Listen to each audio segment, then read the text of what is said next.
کئی کئی ہفتوں. تو کیا ہوتا ہے, ہم جب کھا رہے ہیں, پراٹھے بھی کھا رہے ہیں اور پتہ نہیں کیا کیا کھا رہے ہیں, جائیدادیں بھی کھا رہے ہیں, بہن کی وراثت بھی کھا رہے ہیں, بیوی کا مہر بھی کھا لیا, رشوت بھی کھا لی, اور کیا کیا کھا لیا.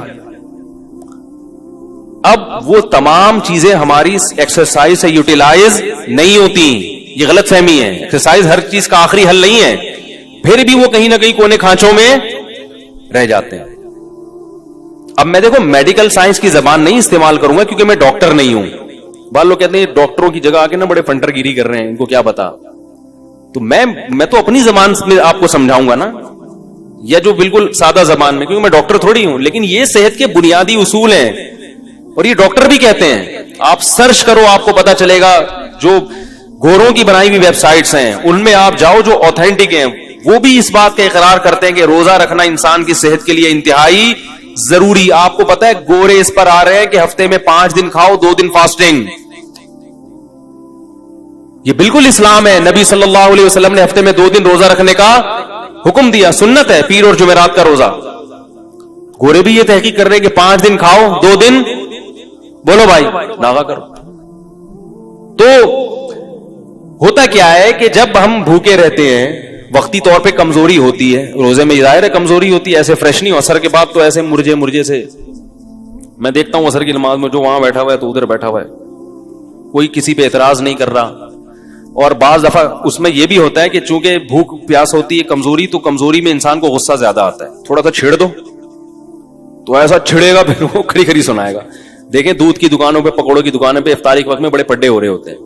تو ہوتا کیا ہے, وقتی نقصان ہوتا ہے کہ کمزوری ہوتی ہے جسم میں, لیکن ہماری باڈی وہ سارے غلیظ مادے آہستہ آہستہ کھانا شروع کر دیتی, نتھر جاتا ہے جسم. 1 مہینے تک یہ پروسیس جب ہوتا ہے, اس کا سب سے بڑا فائدہ کیا ہوتا ہے, آپ کینسر کی بیماری کو کئی کلومیٹر دور دھکیل دیتے ہیں. کینسر ہے کیا, یہ جو فاضل مادے ہیں نا جسم میں, جو ہماری سیلز کی جو نیچرل ٹوٹ پھوٹ نہیں ہوتی, پھر یہ کہیں سے ادھر سے پھوڑا بن کے نکلا. تو اس کو میں دیسی زبان میں کہوں گا, یہ جو پراٹھے ہیں نا جو ضرورت سے زیادہ کھا رہے ہو, یہ پھوڑے بن کے نکلنا شروع ہو جاتے ہیں. وہ جو ہمارے خلیے ہیں, جو سیلز ہیں, ان کی ٹوٹ پھوٹ غلط طرح سے ٹوٹ پھوٹ ہونے لگتی ہے. بچوں میں کینسر کے امکان کم کیوں ہوتا ہے, ان کی گروتھ ہو رہی ہے. وہ جو کھا رہے ہیں, جب آپ کی ایک عمر تک آپ پہنچ گئے, آپ کی گروتھ رک گئی, اب آپ جو اضافی کھاؤ گے وہ بیماری کی شکل میں ظاہر ہوگا. تو روزہ رکھنا یہ کینسر کو بولو بھائی دور کر دے.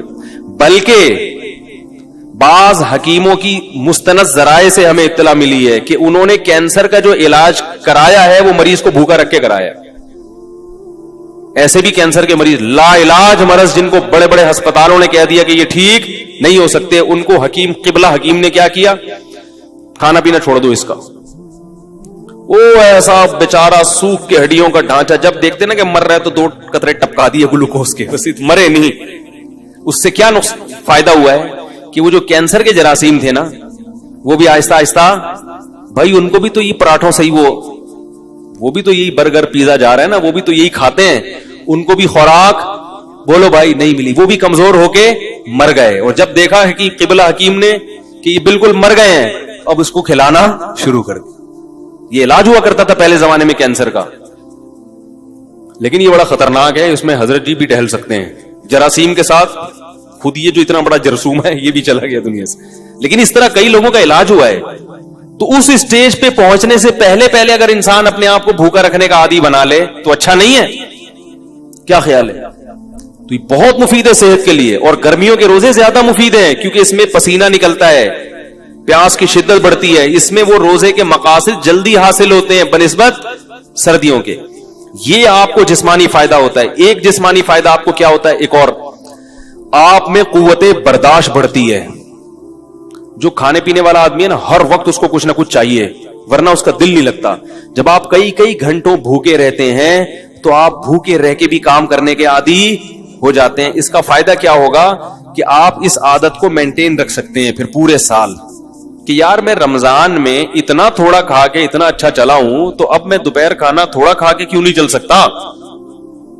تو پورے سال پھر آپ کم کھانے پہ گزارا کر سکتے ہیں. اور اگر کم کھانے پہ آ گئے تو بیماریاں ویسے ہی, سارے مسائل ہی زیادہ.